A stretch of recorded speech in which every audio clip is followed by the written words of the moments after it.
portez bien. Shalom à toi, Caleb. Shalom à toi, Diana. Shalom à vous qui êtes là-bas de l'autre côté. Que le Seigneur vous bénisse, vous bénisse. Vous êtes tellement précieux. Nous sommes heureux d'être encore ensemble ce matin pour louer et adorer Dieu. Alléluia.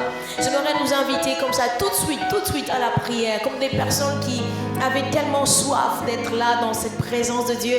Nous voulons élever nos voix vers le Seigneur, le bénir pour qui il est. Prions ensemble. Nous te bénissons, toi le Dieu de notre salut. Nous te bénissons, toi l'Éternel, notre Dieu. Nous te bénissons, toi qui veilles sur chacun de nos pas.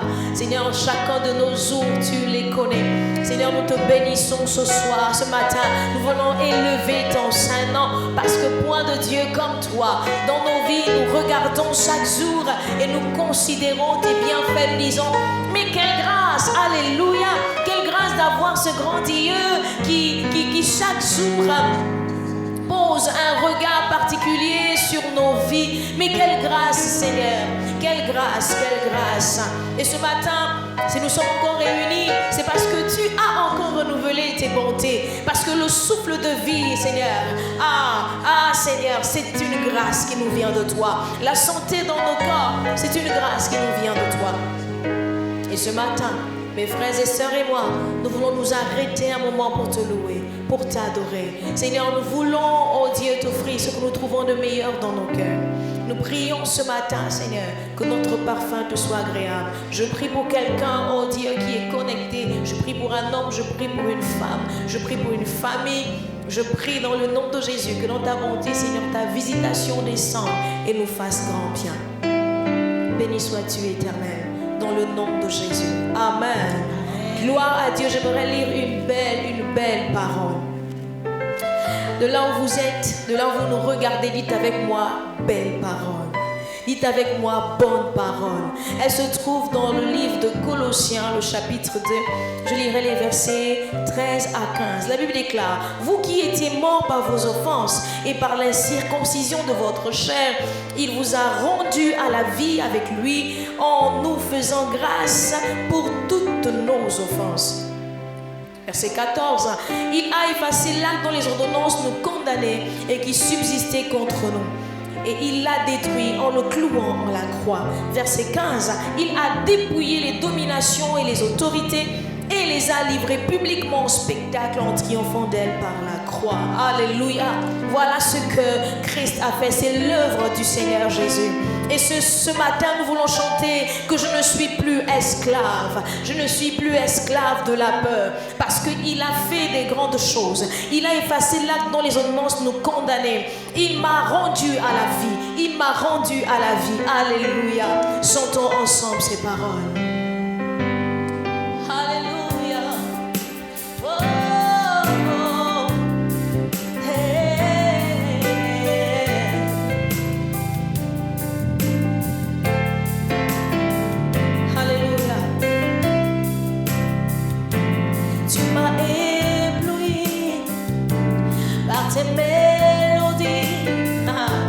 Tu m'entoures d'un chant d'amour, un chant de délivrance devant mes ennemis, et toutes mes craintes sont fuies.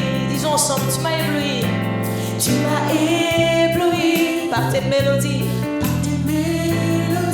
Seigneur, tu m'entoures d'un chant d'amour. Un chant de délivrance, un chant de délivrance devant mes ennemis, et toutes mes craintes s'enfuient. Mes craintes, tu m'as ébloui, Seigneur, tu m'as ébloui par tes mélodies. Tu m'entoures d'un chant d'amour, un chant de délivrance.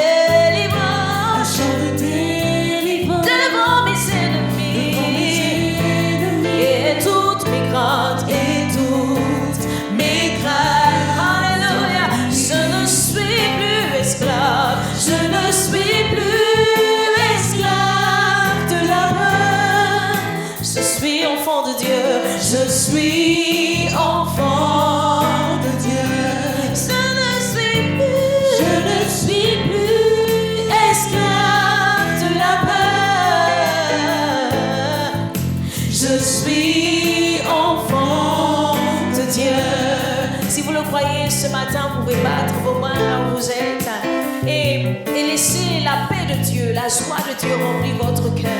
Parce qu'il nous a rendu libres, il nous a vraiment rendu libres. Alléluia. Nous disons avant ma naissance, tu m'avais choisi. Tu m'avais choisi, Seigneur. Tu m'avais choisi. Et tu m'avais appelé par mon nom. Est-ce qu'on peut le dire encore avant ma naissance? Avant ma naissance, tu m'avais choisi. Tu m'avais choisi. Et appelé par mon nom. Et là tu m'as adopté. Tu m'as adopté. Je suis de ta famille. Je suis de ta famille. Et ton sang coule dans mes veines. On le dit encore, tu m'as adopté. Alléluia. Tu m'as adopté. Je suis de ta famille. Je suis de ta famille. Et ton sang coule dans mes veines. Je ne suis plus esclave. Je ne suis plus esclave de la peur. Je suis enfant de Dieu. Je suis enfant de Dieu. Je ne suis plus esclave. Je ne suis plus esclave de la peur. Je suis enfant de Dieu. Je ne suis plus esclave. Je suis libre. Libre en Jésus. Libre de tout lien. Parce que je suis enfant de Dieu. Alléluia. Je ne suis plus esclave de la peur. Je suis enfant de Dieu. Alors nous allons lever nos mains comme ça et chanter. Laissez un soupir sortir de nous comme un soupir de victoire, comme un soupir de victoire à la gloire de celui qui nous a sauvés. Alléluia. Nous chantons en disant oh, oh, oh, oh, oh,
Je suis enfant de Dieu.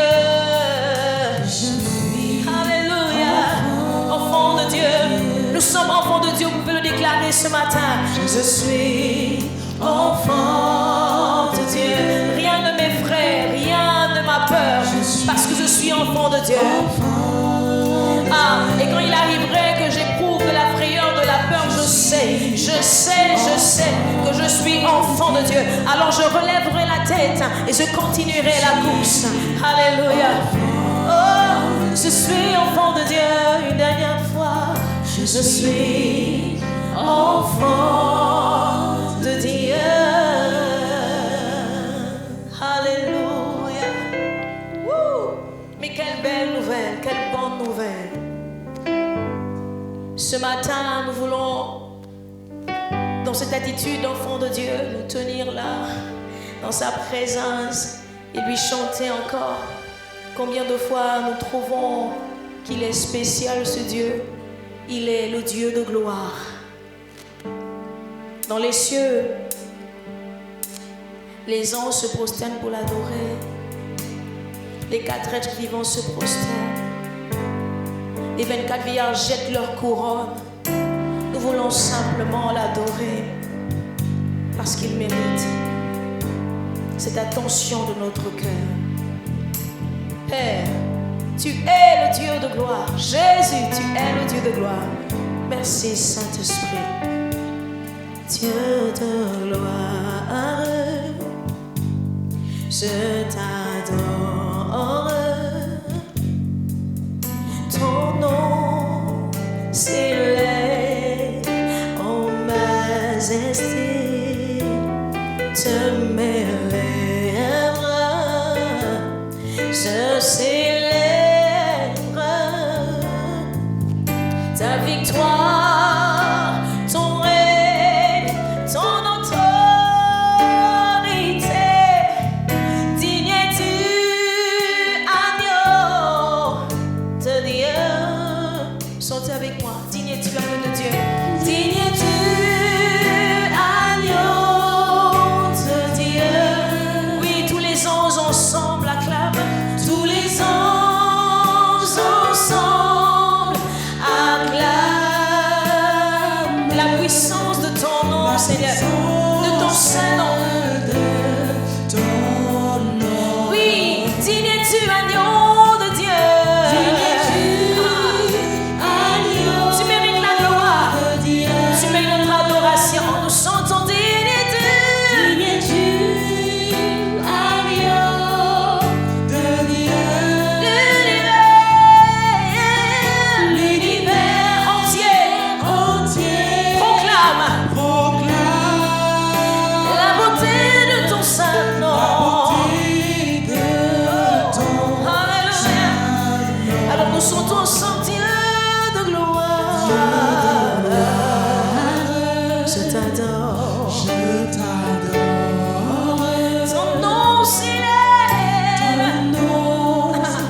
L'agneau, disons-le ensemble, est souverain. nous élevons nos voix. Nous élevons Nos voix pour l'adorer. nos voix pour l'adorer. L'agneau de Dieu est souverain. L'agneau est souverain. Car il est glorieux.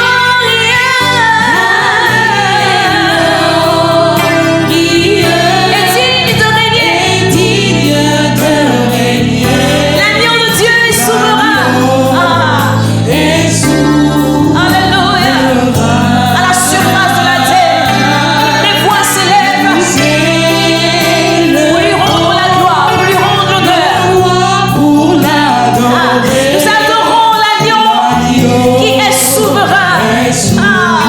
Oh, car il est glorieux,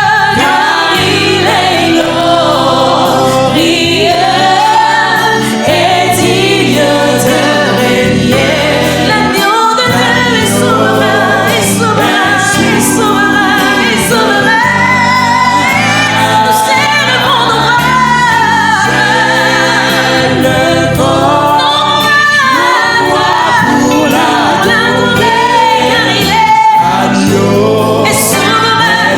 il est souverain, encore une fois, car il est glorieux. Digne de régner. Alléluia. L'agneau est souverain, il est souverain.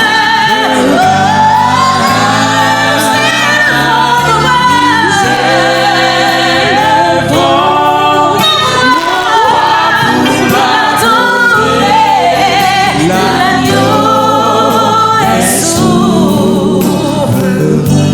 l'agneau de Dieu est souverain.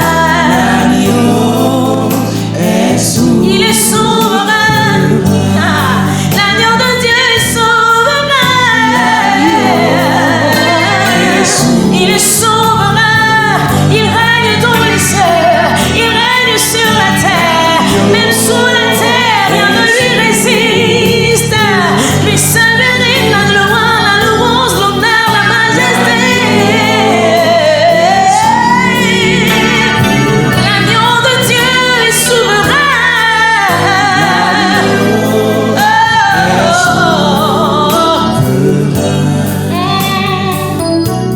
Car il est glorieux et digne de régner. L'agneau est souverain. Nous élevons nos voix pour l'adorer. Car l'agneau est souverain, l'agneau est souverain, l'agneau est souverain, l'agneau est souverain, l'agneau est acclamé, il est acclamé, il est célébré. L'agneau est souverain, car il est glorieux et digne de régner. L'agneau est souverain.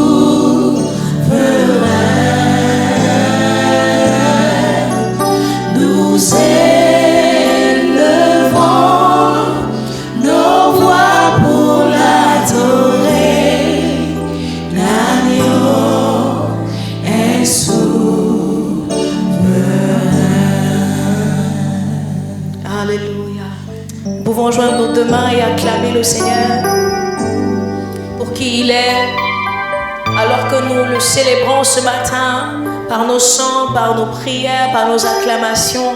Nous disposons nos cœurs à sa parole. Que l'agneau de Dieu soit élevé, glorifié, magnifié, acclamé à jamais. Alléluia.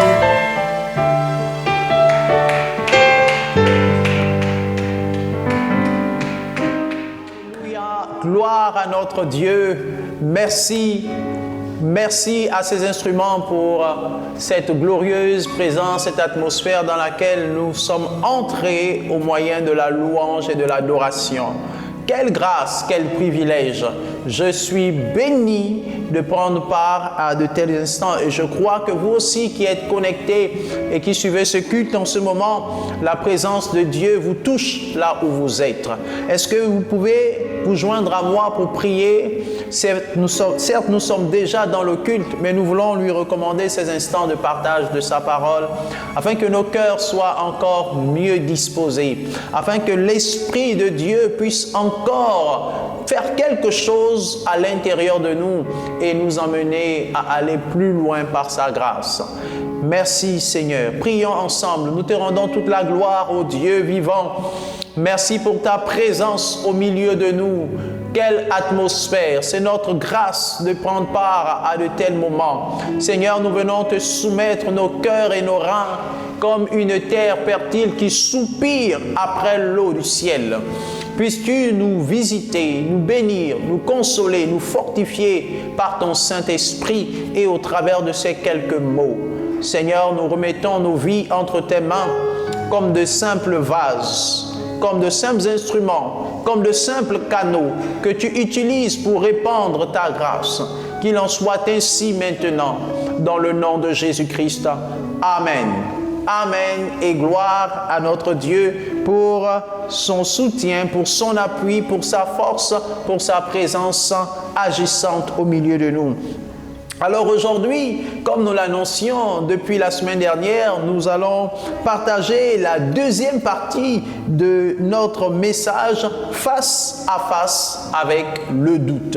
C'est ce thème que nous avons abordé la semaine dernière et c'était la première partie. Aujourd'hui, nous voulons parler de la deuxième et de la dernière partie de ce message fort encourageant parce que le Saint-Esprit veut nous emmener à davantage nous équiper, nous armer face à la question du doute, qui est une question récurrente, le doute qui fait partie de la vie de l'homme.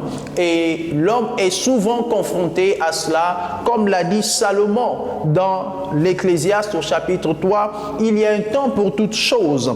Il y a un temps où nous sommes dans la joie et il y a un temps où le malheur, parfois la tristesse, frappe à notre porte.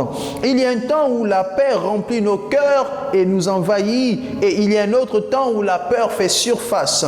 Il y a un temps où l'amour est présent dans nos vies et il y a un autre temps où nous avons le sentiment ou l'impression que l'amour s'enfuit. Tout comme il y a un temps où nous sommes pleins d'assurance et pleins de foi, et il y a un autre moment où le doute prend place, s'installe et nous emmène à remettre tout en cause, et même quelquefois à remettre notre vie en cause. C'est ce que nous avons partagé la semaine dernière et nous avons rappelé que par notre petite expérience, nous nous sommes rendus compte que étant sous le soleil, tout ce que nous pouvons construire et bâtir est appelé à être éprouvé à un moment ou à un autre. Pour que l'or soit pur, il faudrait que l'or soit éprouvé, il faudrait que l'or passe par le feu. Et par conséquent, tout ce que nous construisons, nous devons en être conscients. Tout ce que nous bâtissons est appelé à être éprouvé. Que ce soit nos relations familiales, que ce soit nos relations amoureuses, que ce soit nos relations spirituelles, que ce soit, quel que soit le domaine dans lequel nous construisons, nous sommes éprouvés et même à l'église, nous sommes éprouvés et même vis-à-vis de nos frères et sœurs et même vis-à-vis de nos leaders, il peut arriver que nous soyons éprouvés. C'est ainsi que nous avons lu l'histoire de Jean-Baptiste. C'est notre exemple. C'est celui qui a le plus attiré notre attention dans les Écritures. Bien évidemment, il n'est pas le seul. Mais l'histoire de Jean-Baptiste est toute particulière. Et nous avons lu ensemble Luc chapitre 7, versets 18 à 28. J'aimerais qu'on puisse refaire cette lecture. Si vous êtes à la bonne page, Luc chapitre 7, à partir du verset 18, faisons ensemble la lecture à nouveau. La parole de Dieu déclare: « Cette parole sur Jésus se répandit dans toute la Judée et dans tout le pays d'alentour. Jean fut informé de toutes ces choses par ses disciples. Il en appela 2 et les envoya vers Jésus pour lui dire: « Es-tu celui qui doit venir ou devons-nous en attendre un autre ?» Et c'était là la question phare de Jean-Baptiste, la question qui montrait que Jean-Baptiste était dans un moment de doute, dans un moment de faiblesse. La suite nous dit, arrivé auprès de Jésus, ils dirent, Jean-Baptiste nous a envoyés vers toi pour dire, es-tu celui qui doit venir ou devons-nous en attendre un autre? À l'heure même, Jésus guérit plusieurs personnes de maladies, d'infirmités et d'esprits malins et il rendit la vue à plusieurs aveugles. Et il leur répondit, allez rapporter à Jean ce que vous avez vu et entendu. Les aveugles voient, les boiteux marchent, les lépreux sont purifiés, les sourds entendent, les morts ressuscitent, la bonne nouvelle est annoncée aux pauvres. Heureux celui pour qui je ne serai pas une occasion de chute. Lorsque les envoyés de Jean furent partis, Jésus se mit à dire à la foule au sujet de Jean, « Qu'êtes-vous allé voir au désert? Un roseau agité par le vent? Mais qu'êtes-vous donc allé voir? Un homme vêtu d'habits précieux? Voici, ceux qui portent des habits magnifiques et qui vivent dans les délices sont dans les maisons des rois. Qu'êtes-vous donc allé voir? Un prophète?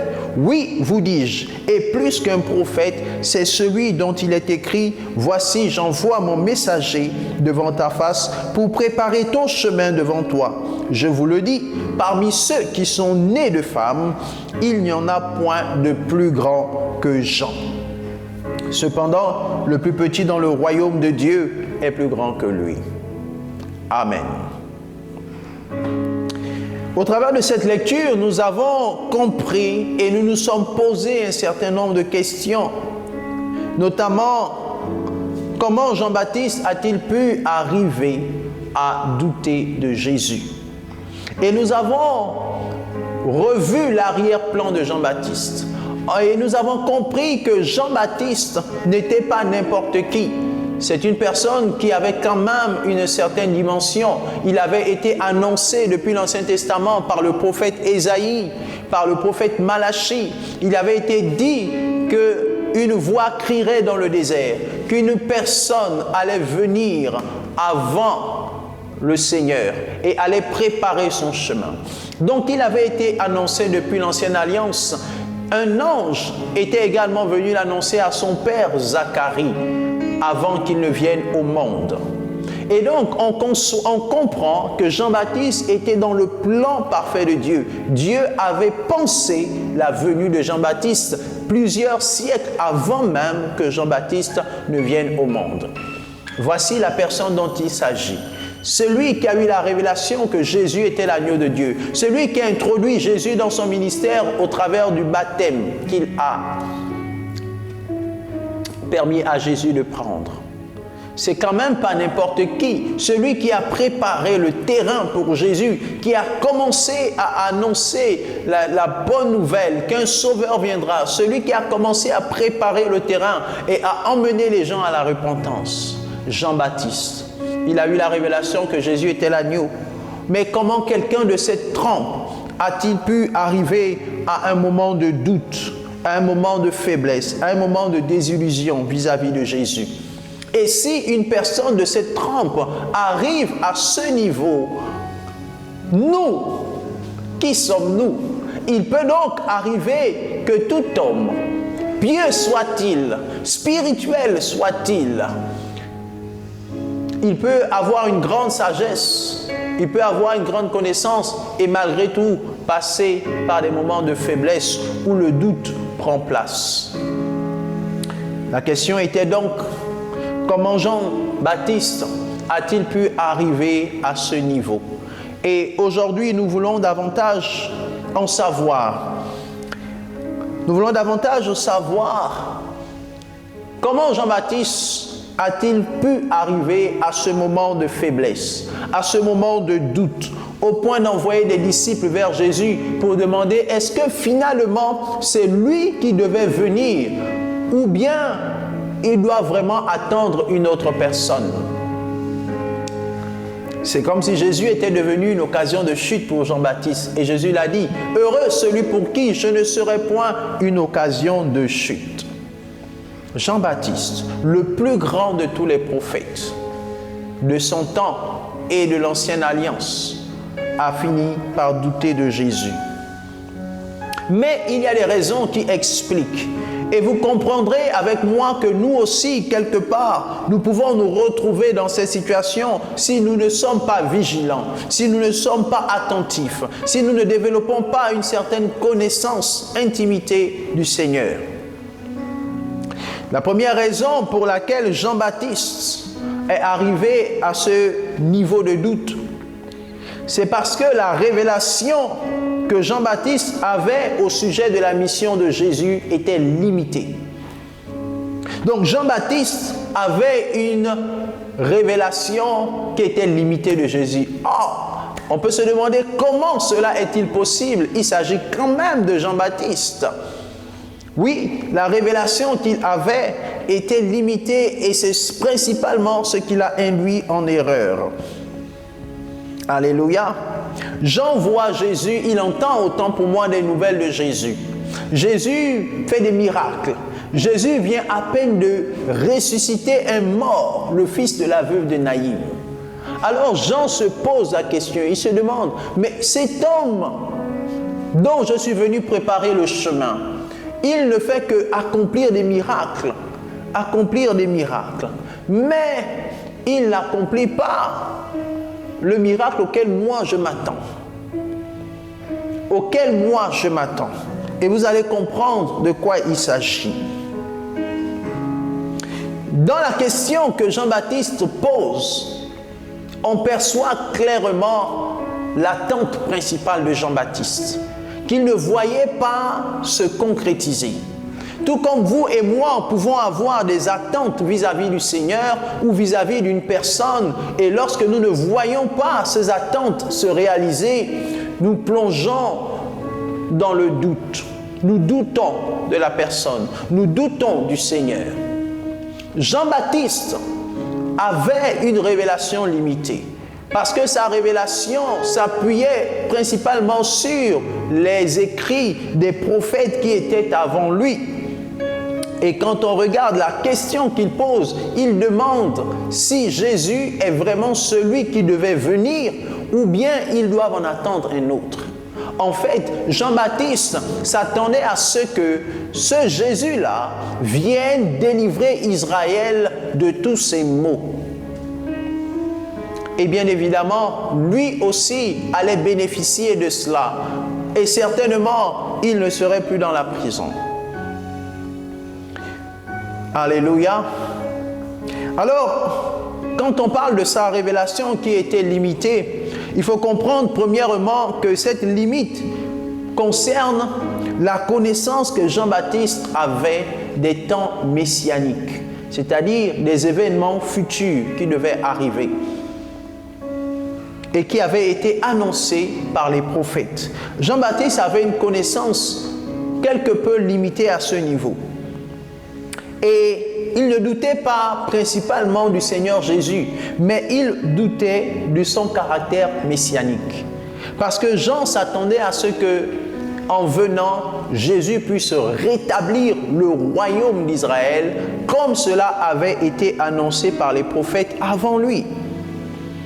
Et lorsque l'on lit Malachie, on peut le comprendre. Malachie 3, du verset 1 au verset 5. La première partie du verset annonce la venue de Jean-Baptiste. Mais la seconde partie annonce la venue de Jésus. Et le texte semble dire que les deux entreront dans le temple. Lisons ensemble Malachie 3, verset 1 à 5. Il est écrit, « Voici, j'enverrai mon messager. Il préparera le chemin devant moi. » Là, il s'agit de Jean-Baptiste. Maintenant, il est dit ensuite, « Et soudain entrera dans son temple le Seigneur que vous cherchez, et le messager de l'alliance que vous désirez. Voici, il vient, dit l'Éternel des armées. » Qui pourra soutenir le jour de sa venue? Qui restera debout quand il paraîtra? Car il sera comme le feu du fondeur, comme la potasse des foulons. Il s'assiera, fondra et purifiera l'argent. Il purifiera les fils de Lévi. Il les épurera comme on épure l'or et l'argent. Et ils présenteront à l'Éternel des offrandes avec justice. Alors l'offrande de Juda et de Jérusalem sera agréable à l'Éternel, comme aux anciens jours, comme aux années d'autrefois.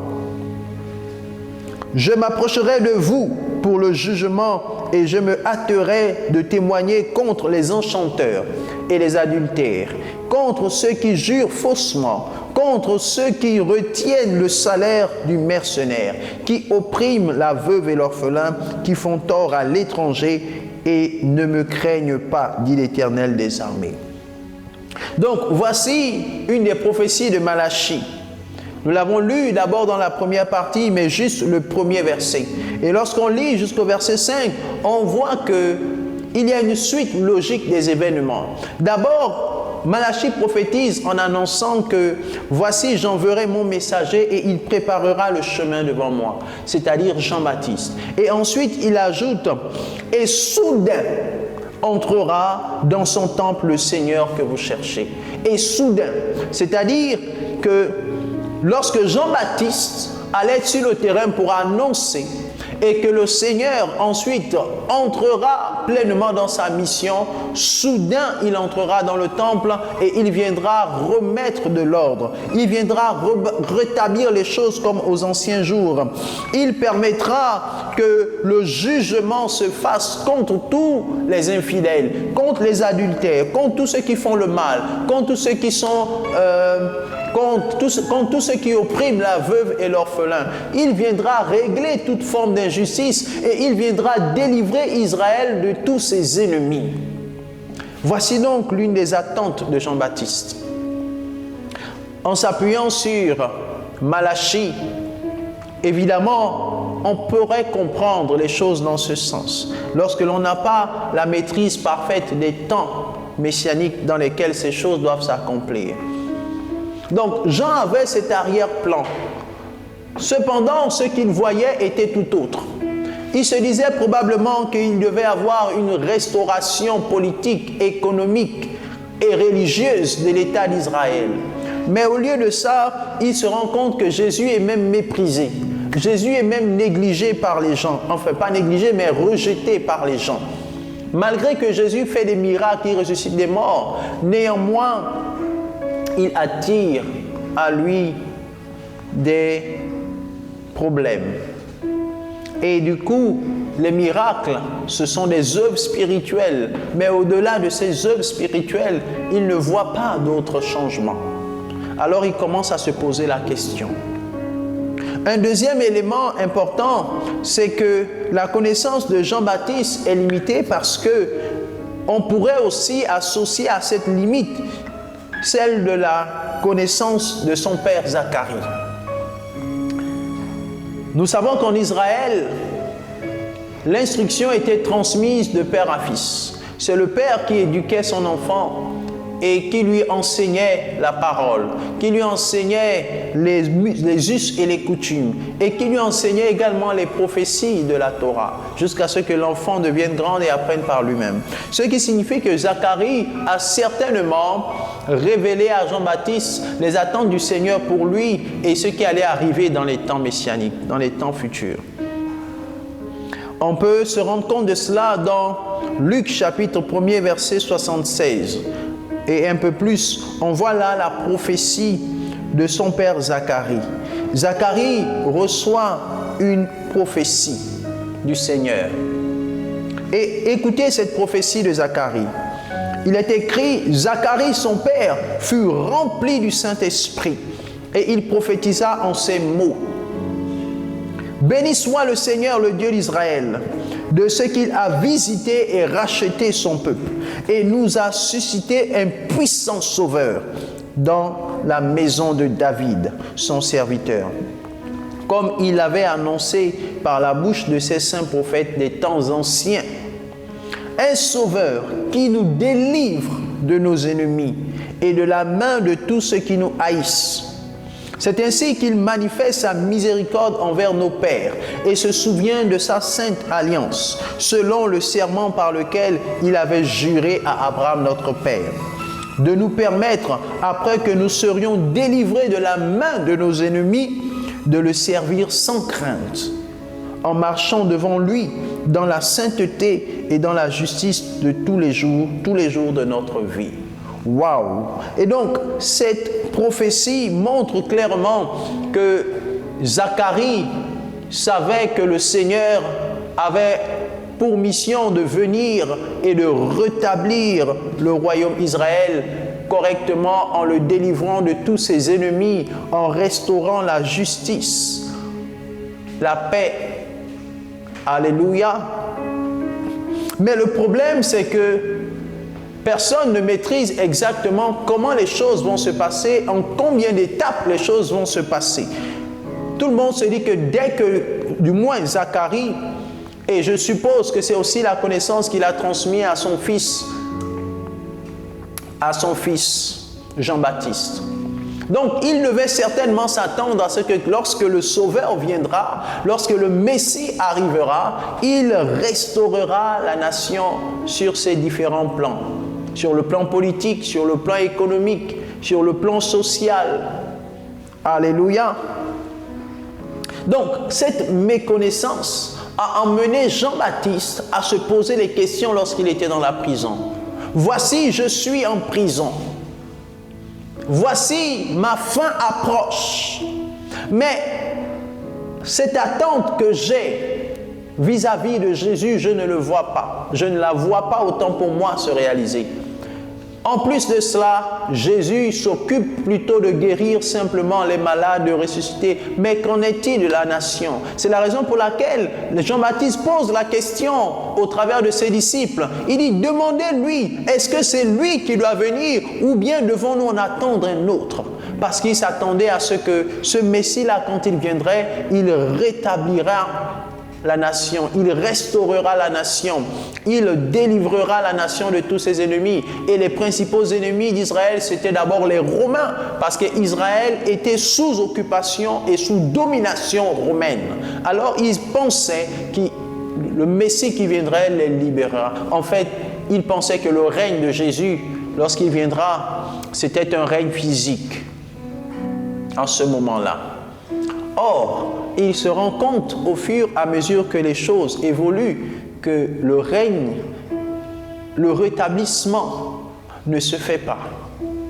Alors il se demande, est-ce que c'est vraiment lui qui doit accomplir ces choses selon toutes ces prophéties? Voici d'où vient le principal problème de Jean-Baptiste. Il avait une attente de Jésus sur le plan messianique et il ne voyait pas cela se concrétiser. Et il ne savait pas, par conséquent, que la première venue de Jésus était pour instaurer la grâce et non pas pour rétablir sur l'ordre physique toute chose. Ce n'était pas d'abord pour imposer un règne physique, mais pour introduire la grâce. Et par cette grâce, accomplir des œuvres surnaturelles pour sortir les gens des ténèbres spirituelles et les emmener à la lumière.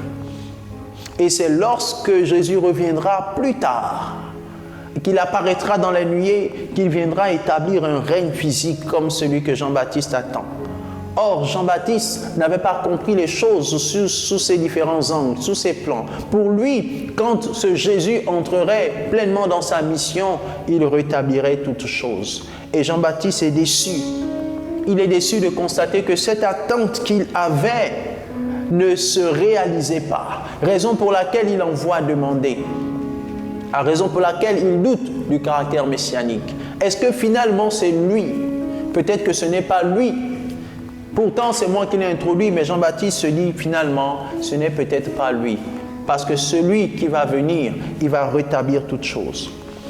Ceci pour nous dire que la connaissance et la révélation que nous avons de Christ, si elle est trop limitée ou elle est limitée à ce que nous-mêmes nous entendons, nous pouvons nous égarer à un moment donné. Alléluia. Par la connaissance nous pouvons nous égarer si cette connaissance n'est pas au beau fixe, n'est pas celle dont nous avons besoin au moment opportun. En plus de cela, il faut ajouter les effets du désespoir. Jean est en prison et à sa place, on pourrait très bien penser à un moment donné que Jésus pourrait venir le délivrer. Mais Jean est dans le désespoir. Il est en prison et Jésus ne fait même pas cas de lui. Jésus ne restaure pas la nation, mais Jésus ne fait pas aussi cas de lui. Vous pouvez comprendre un peu la difficulté que Jean vit à l'intérieur de lui-même. Bien-aimés, lorsque nous avons des attentes et que ces attentes ne se réalisent pas, ça peut nous emmener à douter du Seigneur.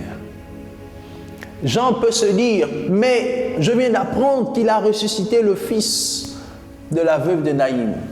Alors Jésus accomplit des miracles, il fait des œuvres, mais apparemment, il semble que ces œuvres ne bénéficient qu'à d'autres personnes. Moi, Jean-Baptiste, moi qui suis venu annoncer le chemin du Seigneur, moi qui suis venu préparer, moi qui suis le précurseur, qui ai reçu la révélation qu'il était l'agneau de Dieu qui ôte le péché, moi qui ai reçu la révélation qu'il était le Fils de Dieu, moi qui ai été pensé dans le plan parfait de Dieu, moi qui suis même son cousin parce qu'il était le cousin de Jésus.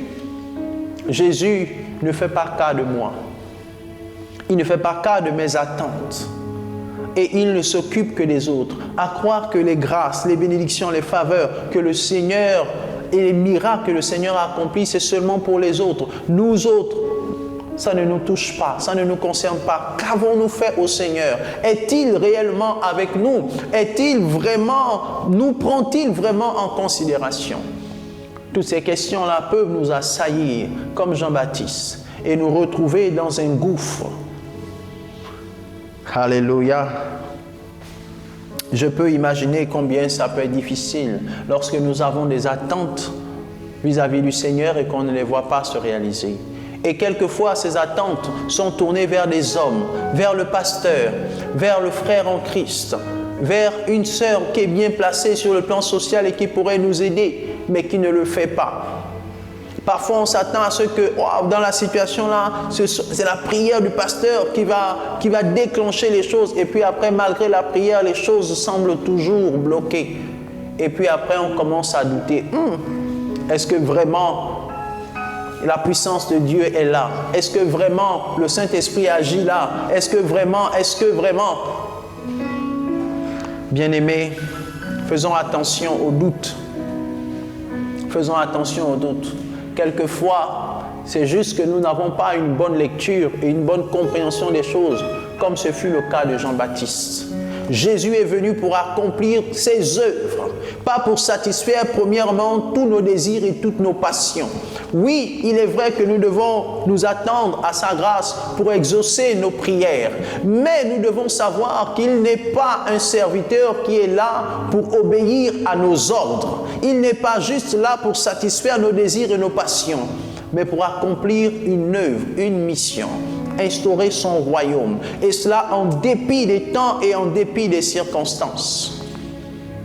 Je prie au nom de Jésus qu'au-delà de tout cela, sa grâce te soit favorable dans le nom de Jésus. J'aimerais nous encourager maintenant en nous donnant quelques astuces pour surmonter le doute. Le doute peut arriver à n'importe qui, quel que soit notre degré de spiritualité. Mais nous devons savoir développer des astuces pour en sortir. Et comme Jésus a dit, premièrement, que les personnes qui nous entourent, que nos frères, que nos sœurs, que notre mari, que notre femme, que notre pasteur, que personne ne soit une occasion de chute pour nous.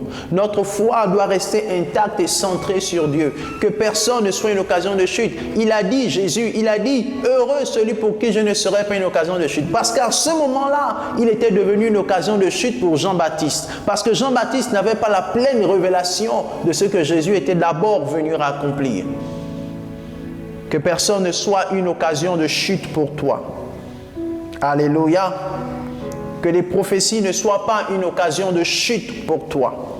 mais que ta foi puisse demeurer ferme, quelles que soient les circonstances. Notre espérance ne doit pas être fondée sur tout ce qui est terrestre.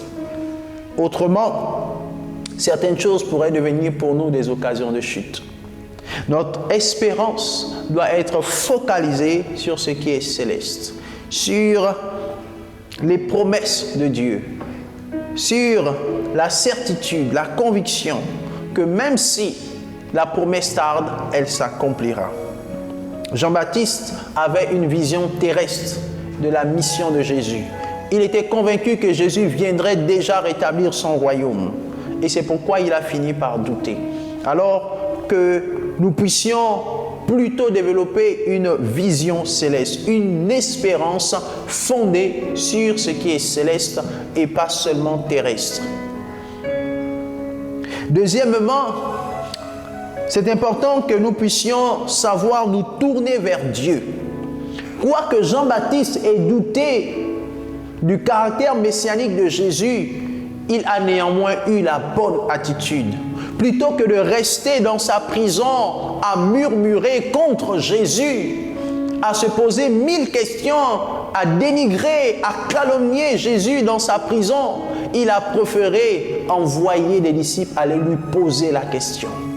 Bien-aimés, je crois que c'est l'attitude la plus sage. Lorsque nous sommes assaillis de pensées de doute, que nous ne savons que faire, nous ne savons vers qui nous tourner, nous doutons de notre épouse, de notre époux, nous doutons des personnes qui nous entourent, dans nos relations, ça ne va pas. Sachons nous tourner vers le Seigneur et lui poser la question à lui qui sait toutes choses. Et il saura nous répondre. Jésus a répondu.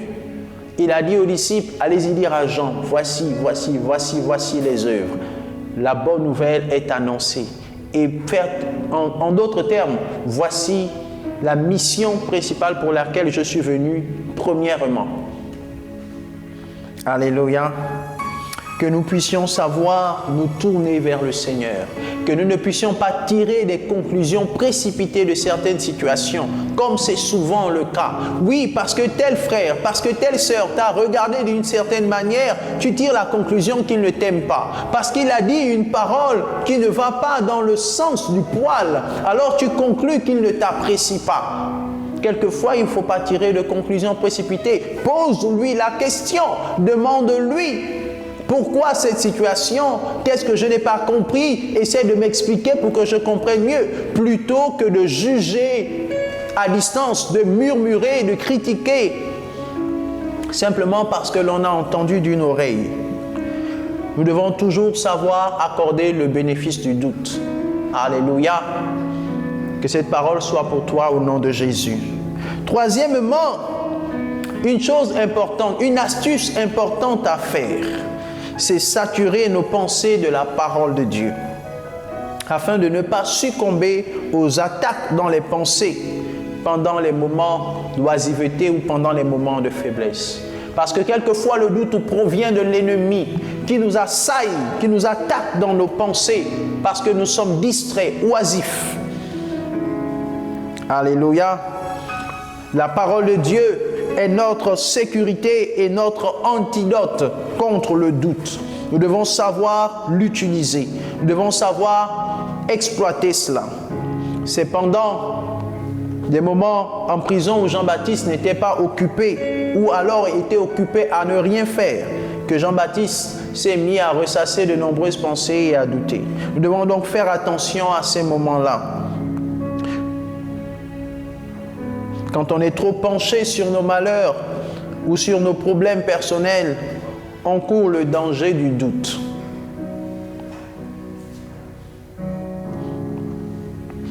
Un quatrième point ou une quatrième astuce pour surmonter le doute, c'est de toujours rechercher des temps d'intimité avec Dieu, pour ne pas être déconnecté par les pensées de doute et surtout ne pas rester que focalisé sur ce qui est présent, sur la réalité du moment. Mais nous devons savoir dépasser cette réalité du moment et être dans la présence de Dieu qui nous introduit dans des moments beaucoup plus intenses de sa glorieuse présence et qui nous fortifie dans notre espérance des attentes que nous avons du Seigneur. Et pour finir, un 5e élément très important, c'est apprendre à tout remettre entre les mains de Dieu. Même lorsque nous ne comprenons pas certaines situations, nous devons savoir nous en remettre à Dieu. Ayons toujours le regard fixé sur lui afin que nous ne nous déconnections pas. Alléluia. Jésus a dit dans Matthieu 11, 28, 29, « Venez à moi, vous tous qui êtes fatigués et chargés, et je vous donnerai du repos. Prenez mon joug sur vous et recevez mes instructions, car je suis doux et humble de cœur. Et vous trouverez du repos pour vos âmes. » C'est en lui que nous pouvons trouver le repos. Lorsque le doute nous assaille, nous pouvons trouver la paix en lui, si nous savons nous remettre à lui. Philippiens 4, versets 6 à 7, et ça vraiment, c'est des bons conseils que nous donne l'apôtre Paul. Et je termine avec l'apôtre Paul. Alors il est dit dans ce passage, Philippiens 4, 6, 7, « N'entretenez aucun souci », version parole vivante. « En toute situation, exposez vos besoins et vos souhaits à Dieu, en les lui faisant connaître dans vos prières. Intercédez avec confiance et sérieux. Exposez vos requêtes avec précision, sans oublier d'exprimer aussi votre reconnaissance. Alors, la paix de Dieu, qui surpasse toute intelligence, gardera vos cœurs et vos pensées et les maintiendra dans la communion et sous la protection du Christ Jésus. Alléluia! Quelle bonne parole! Quelle parole qui produit la foi et l'espérance. Merci à l'apôtre Paul pour ses précieux conseils. Des conseils que lui-même a d'ailleurs appliqués. Parce qu'au soir de sa vie, et ceci est ma conclusion, au soir de sa vie, l'apôtre Paul s'est retrouvé prisonnier à cause de l'évangile qu'il prêchait. Il s'est retrouvé prisonnier. Il a d'abord été prisonnier pendant 2 années. Ensuite, il a été mis en liberté pour un petit temps. Et il a ensuite été fait encore prisonnier. Et là, nous n'avons plus la suite de son histoire. Par contre, plusieurs recherches faites par certains historiens révèle qu'après son dernier temps en prison, il a été décapité. Alors si on essaie de faire un parallélisme, on se rendra compte que tout comme Jean-Baptiste, l'apôtre Paul s'est retrouvé en prison. Mais l'apôtre Paul n'a pas douté de Jésus parce qu'il se retrouvait en prison. Il n'a pas douté de Jésus parce que ses attentes n'étaient plus des attentes terrestres. Mais il savait que le Seigneur reviendra même après qu'il soit mort pour accomplir ce qu'il a annoncé d'avance. L'apôtre Paul, tout comme Jean-Baptiste, aurait été décapité, serait mort décapité. Les deux de la même façon. Les deux sont passés par la prison. Mais Paul a appliqué lui-même le conseil qu'il nous a donné. Alléluia, en n'entretenant pas de soucis, mais en sachant se remettre à Dieu par les prières, en sachant présenter à Dieu ses requêtes. Il faisait des requêtes depuis sa prison. Il savait se remettre entre les mains de Dieu. Et la paix de Dieu qui surpasse toute intelligence a gardé son cœur. La paix de Dieu qui surpasse toute intelligence a gardé ses pensées. Et c'est la raison pour laquelle il peut nous le dire, il peut nous l'écrire et il peut nous le conseiller. Alors, j'aimerais que nous puissions prier.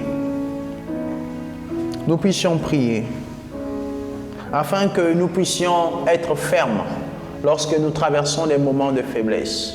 Afin que nous puissions garder la tête sur les épaules lorsque l'ennemi nous assaille de mauvaises pensées, lorsque le doute prend place et nous remettons en cause tout ce que nous avons construit depuis le départ. Bien-aimés, ne nous agitons pas dans ce genre de circonstances. Apprenons à garder notre calme.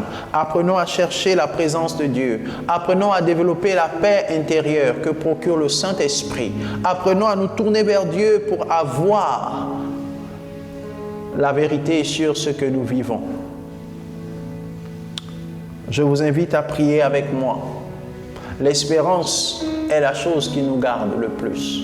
Et si vous n'avez pas reçu Jésus comme Seigneur et Sauveur, vous ne pouvez pas avoir cette espérance. Si vous n'avez pas une réelle communion avec lui, vous ne pouvez pas avoir cette espérance. C'est la raison pour laquelle je vous invite à le recevoir, à dire dans votre cœur cette prière en disant « Seigneur Jésus, je veux te recevoir.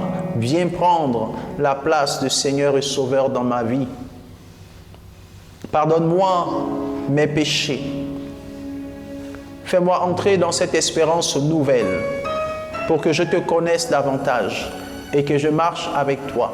Que je ne laisse pas ma vie sombrer et être remise en cause par les circonstances et les situations qui m'assaillent, mais que je sache me confier entre tes mains. Seigneur, merci parce que je sais que tu m'entends et tu m'exauces. Merci pour ton sacrifice à la croix et pour ton sang précieux par lequel j'ai été racheté, sauvé, au nom de Jésus-Christ. Amen.